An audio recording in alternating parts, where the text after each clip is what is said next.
একটা সময় ছিল, গভীর রাতে শুটিং শেষে মন খারাপ করে বাসায় ফিরতেন মুশফিক আর ফারহান। কারণ শুটিংয়ে গিয়ে ঘণ্টার পর ঘণ্টা মেকআপ নিয়ে বসে থাকাটাই সার হতো তাঁর। তাঁর চোখের সামনে অভিনেতারা শুটিং শেষ করে একে একে বাড়িতে ফিরে যেতেন, কিন্তু তাঁর ডাক আর পড়ত না। ভাবতেন হয়তো শেষ দৃশ্যে ডাকা হবে। সেই সুযোগও অনেক সময় মিলত না। শুধু তা-ই নয়, কখনো কখনো তাঁকে শুনতে হতো কাজ থেকে বাদ পড়েছেন। কখনো পরিচালকের কথার সঙ্গে কাজের মিল পেতেন না। শুরুতে সহযোগী চরিত্রের কথা বলা হলেও শেষে দেখা যেত চরিত্রটা বলার মতোই না। কষ্ট পেলেও এমন সব ঘটনা থেকেই প্রেরণা নিতেন তিনি। নতুন একটি ভোরের অপেক্ষা করতেন।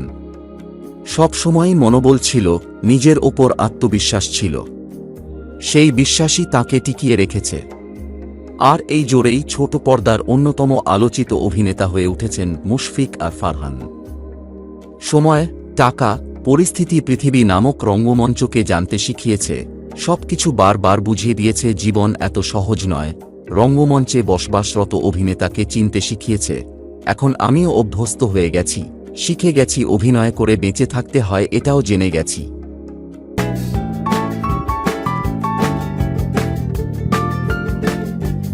প্রতিদিনই এখন শুটিং থেকে ফিরে নিজের মুখোমুখি হন মুশফিক আর ফারহান।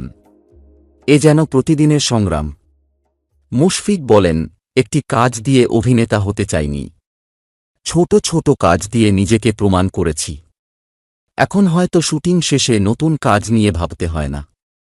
কিন্তু বাড়ি ফিরলে যখন মা বলেন, তোর ওই নাটকে অভিনয় ভালো হয়েছে, গল্প নিয়ে কথা বলেন, নারী চরিত্র নিয়ে কথা বলেন, তখন আরও ভালো কাজের চ্যালেঞ্জের মুখোমুখি হই।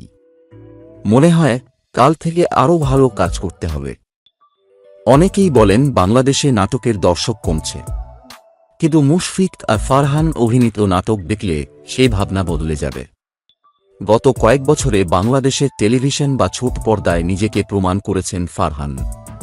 প্রতিটি নাটক বা টেলিফিল্মে নিজেকে বদলেছেন বারংবার। নিজের অভিনয়কে নিয়ে কাঁটাছেঁড়া করেছেন। সেই সমস্ত নাটক একদিকে প্রশংসা পেয়েছে, অন্যদিকে পেয়েছে পর্যাপ্ত ভিউ। তার অভিনীত বেশিরভাগ নাটকই ইউটিউবে ট্রেন্ডিং। এখন পর্যন্ত তাঁর অভিনীত বেশিরভাগ নাটকের গড় ভিউ 1 কোটির বেশি।